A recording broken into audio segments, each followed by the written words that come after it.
Saudi Arabia bafuusi bamulibonu batyamanga mu nsonga katebe kali awo katebe kavaawo n'ekisenge kye kye baali bamugayo kiri awo gati awo ng'alwenya n'awummala gano batereezizaamu batukuba bati eno nebuwo Lubiri lwayise bantu ow'ekasolo.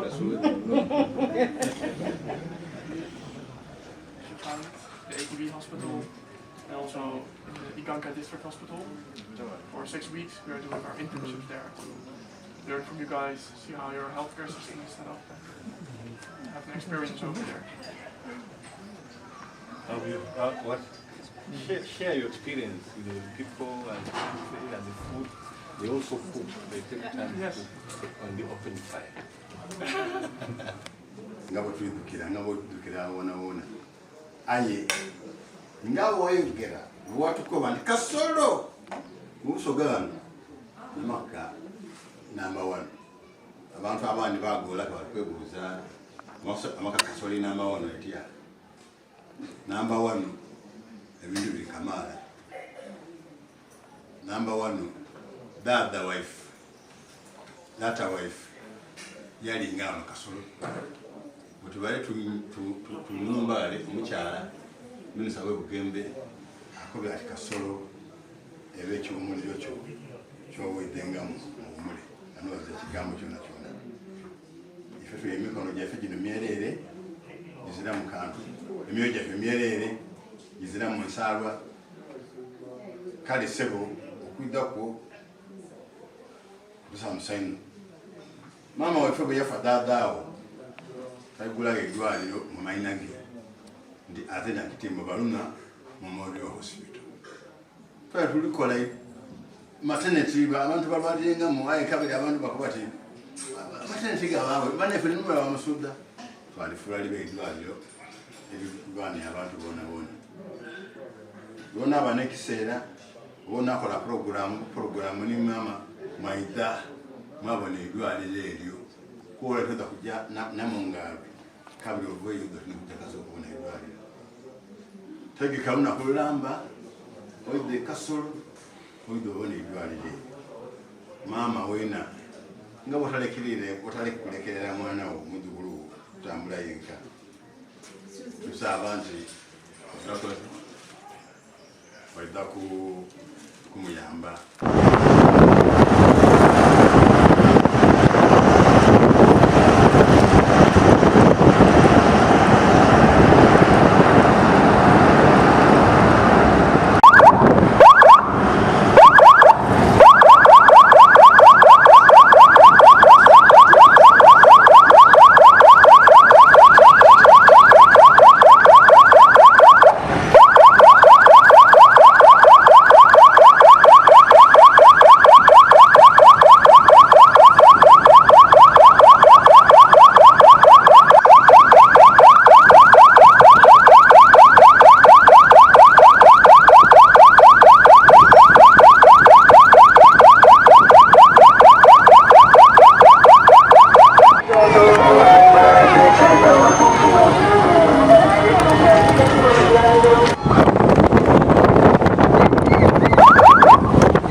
Kalulu n'obuzira.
Bassebo ne bannyabo tukulijja kuyita waire bwire era mu bassebo wabalangira abakulu b'ebi Your Majesty muganda wo akobye okwogera ebigambo nti Gabula Monyi tubaire absent omukingiro mweno for the last 9 years. Ndakamukakasa baba, we are here to celebrate the rebirth of Gabula Monyi chiefdom. Gabula Monyi will part of Busoga. Gabula Monyi will part of Busoga government.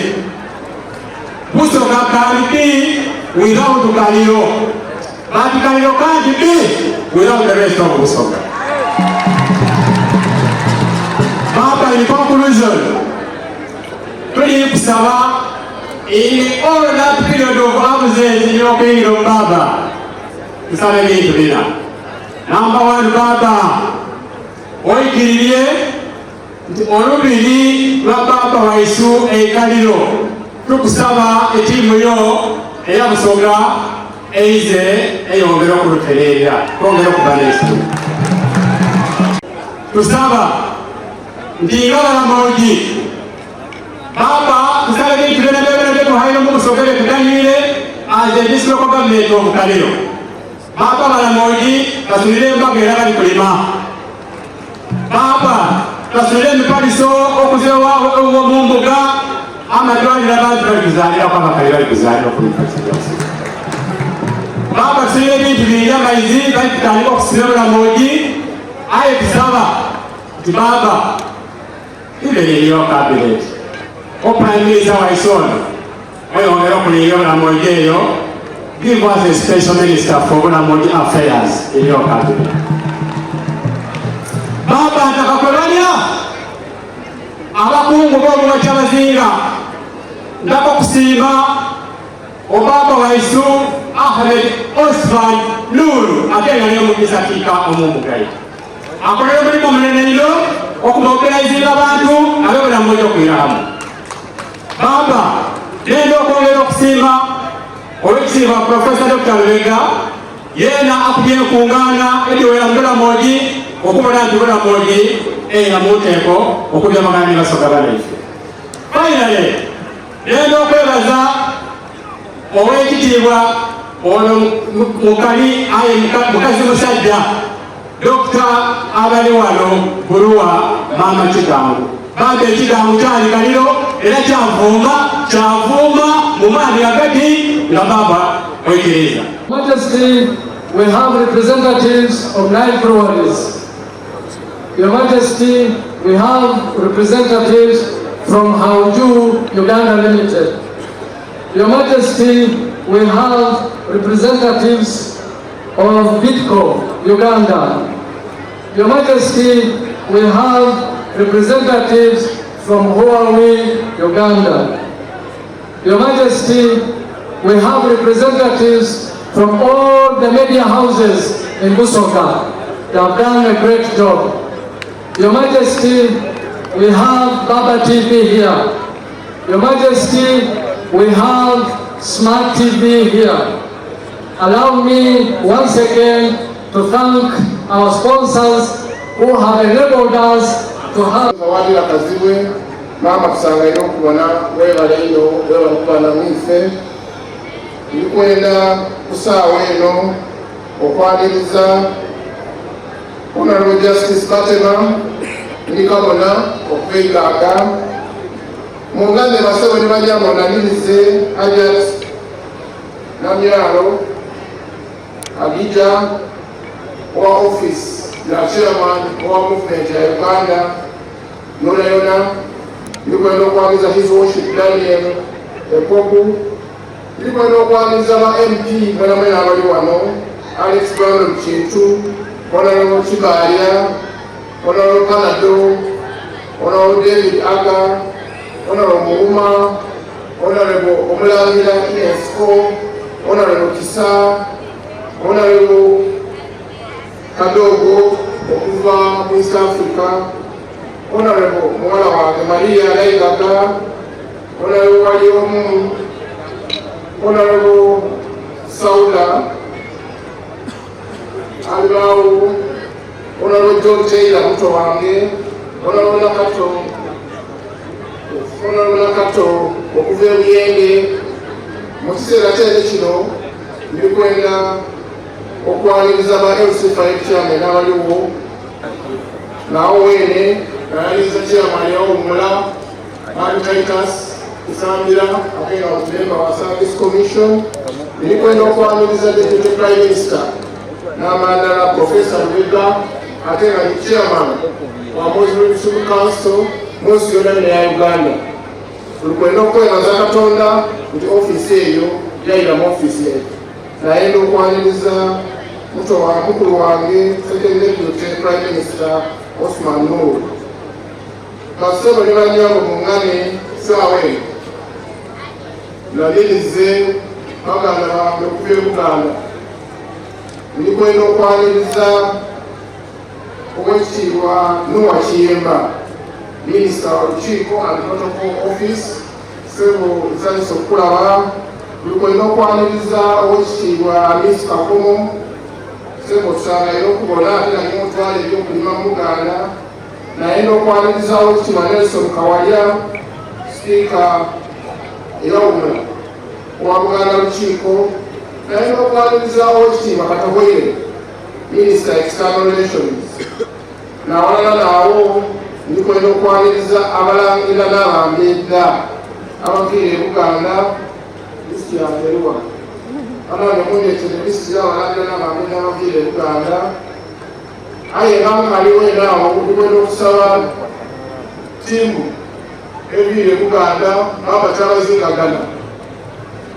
olamuse ku bagandamu omulembeirwa Oweekitiibwa Walugende tusaba tukwataganire wamu twetwatandika dda okuleeta enkulaakulana mu Busoga era nsaba Mukama waffe okkirize twongerere ddala okweyambagana nga twejja mu bwavu tulina ebintu ebyenjawulo nga Office of the National Chairman bye tuleese eri bannabusoga nga twagala twejje mu bwavu naddala eri abavubuka n'abakyala abakyala tuleme kukuumibwa mabega tubeere nga naffe tusobola okwekolerera ne tubeera ne kyetuzza mu nsawo tugenda kutambula district by district okulaba nti nno tulibatuusaako era tusaba owangale Mukama waffe era tukuyozaayoza okubeera nti wafunye omuzaana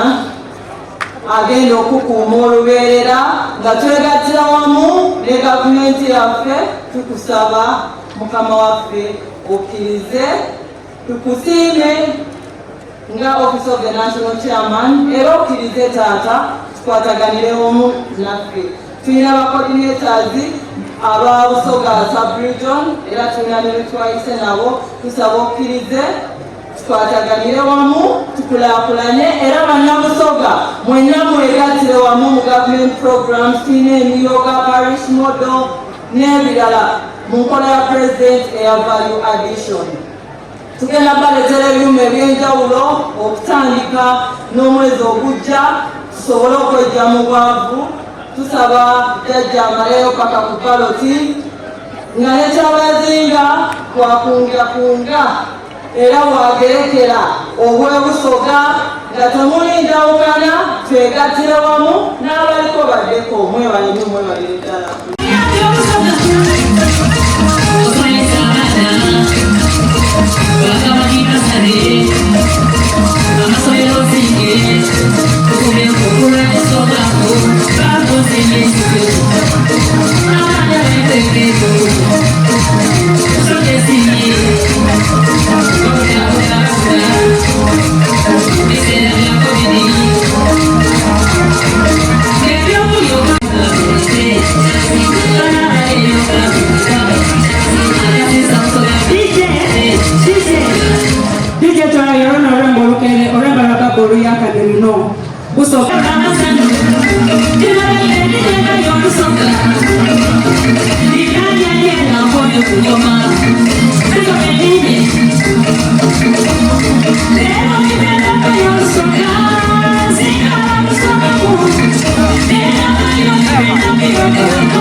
All protocol observed.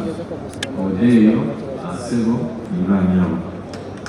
Balamulisa mwena mu bikiro byammwe atudaguza amatikira ag'omukuzi ogw'omwenda era mwebale ino era obungi muki. Tubaala omukisa guno okwebaza gavumenti eyawagati, abalangira n'abambeega, abakulu ab'ebika, abakulembeze ab'amadiini, MPs abali wano olwaleero, district leadership, abataka na buli muntu mu kitiibwa kye olw'emirimu egy'enjawulo gimuyigye amukolera ObwaKyabazinga Bwa Busoga. Omulamwa ogw'omwaka guno gutayira essira mu kuganulwa mu butonde obw'ensi nga tubita mu kusimba emiti egy'ebibala n'egy'ebiragala. N'olwekyo bakubiriza mwongeremu amaanyi mu kusimba emiti egy'endawulo mu bifo gye muwangaalira nga ku masomero, mu makanisa, amalwaliro, ku masaza, ku magombolola ne mu maka gaife.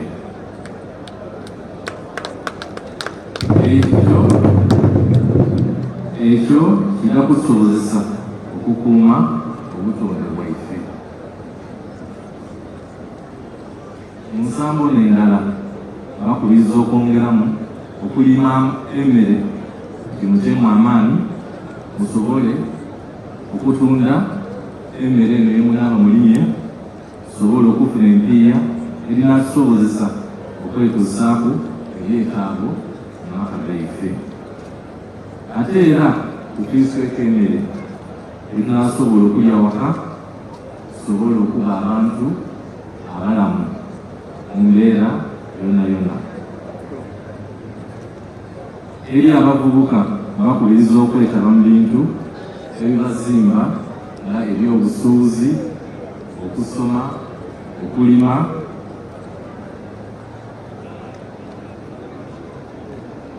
n'okuvumbula talents yaimwe awo nisobole okutuusa obusoga mu buntonje kubanga omulembe guno oguliwo muli bangi eno.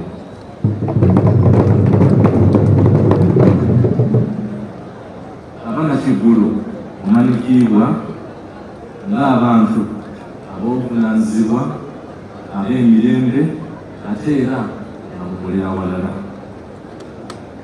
Ekiri wano olwaleero ndowooza muli kukibona. Bakubiriza mwongere okuba ekitole tusobole okutuusa Busoga mu buntonje. Eri bamusaayi muto n'abandi okutwaliza awalala mwebale kwenda n'okuwagira ebyobuwangwa n'ebyenono yaimwe. Kino kituyambye era kijja kutuyamba okuwangaaza empisa n'obulombolombo bwaife obw'ekisoga.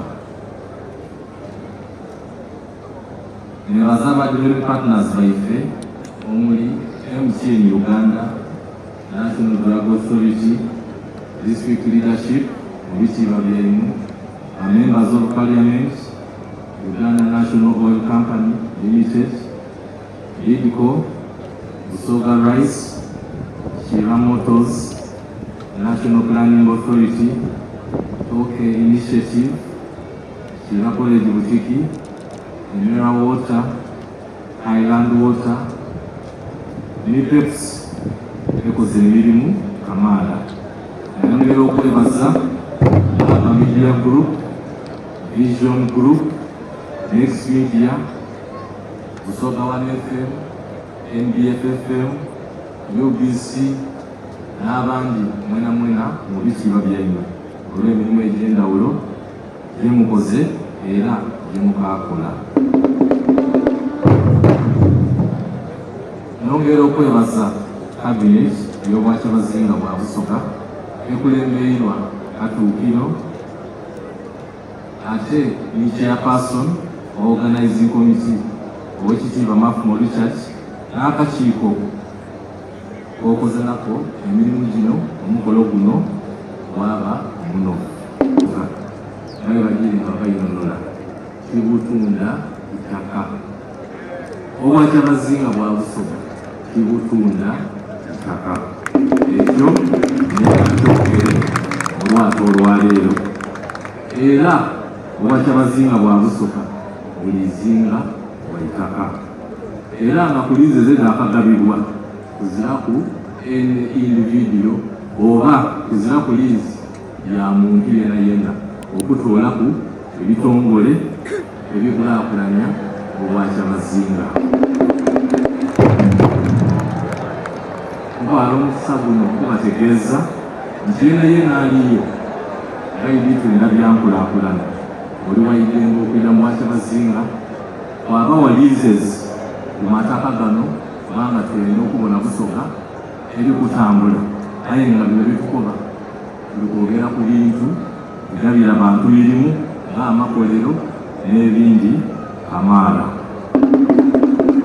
Era alina obuyinza okugaba liizi mu ObwaKyabazinga ninze nzenka kuba nkiikirira Busoga yonna. Ebola express cars overton eri Katikkiro yenka era doona biba registered under Uganda Registration Services Bureau Kampala, ekitongole ekya gavumenti ekiri mu mateeka ekigemaganya ensonga dino. Amaliriza endeze engendo ennungi era kibumba abaleesi abayizeeyo bwera Busoga okuyisanya n'amaanyi.